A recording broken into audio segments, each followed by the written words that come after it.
Is the Netanyahu unity government in Israel nearing its end? Is it about to collapse? This question is buzzing in Tel Aviv, courtesy a verdict by Israel's Supreme Court.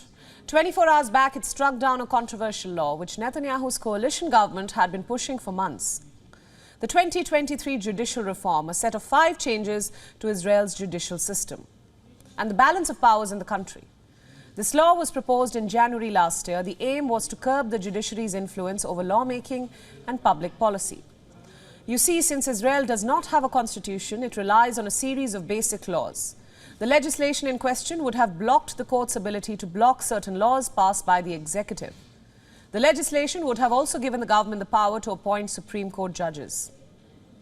Immediately after the reform was announced, there were protests across Israel. Questioning the government's intention, the protesters accused the Netanyahu government of being authoritarian and trying to restrict the judiciary's role in the country. Thousands of army reservists also threatened to resign if the law was passed. Their argument was simple. They said this reform would remove a crucial system of checks and balances from the Israeli democracy. They also said the reform would end up giving more powers to conservative politicians who are currently part of the coalition. After months of protest, the law has been struck down. The vote was held on Monday. In a 12-15 verdict, judges of the Supreme Court ruled for the first time that the court had the power to strike down basic laws. 8 judges further voted to nullify a specific quote-unquote reasonableness amendment. Allow me to quote an excerpt from the court's verdict. The government's passing of the law completely revoked the possibility of carrying out judicial review of the reasonableness of decisions made by the government, the Prime Minister and the ministers. Letting the law stand could cause unprecedented and severe harm to Israel's democracy.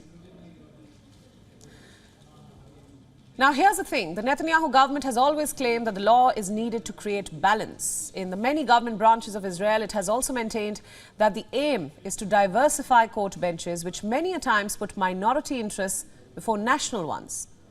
But his critics consider the law a distraction, an attempt to avoid sentencing in a drawn-out corruption trial, a trial in which he, Netanyahu, faces charges of bribery, fraud, and breach of trust.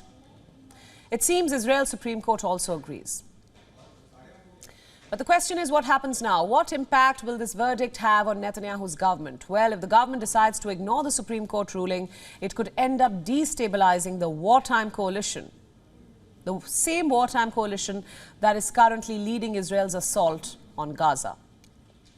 There are many within the coalition that are criticizing the verdict and want Netanyahu to overturn it. But doing so could spell trouble for the coalition. There are many voices, in fact, within it who want the verdict to be respected. There are also voices which had opposed the enactment of the reform from the word go. So the choice before Netanyahu is tough. He cannot afford to disappoint his coalition partners by agreeing with the verdict. Neither can he afford the public's wrath during wartime by trying to oppose the verdict. It's a catch-22 situation. We wonder how Netanyahu will get out of this one. WION World is now available in your country. Download the app now and get all the news updates on the move.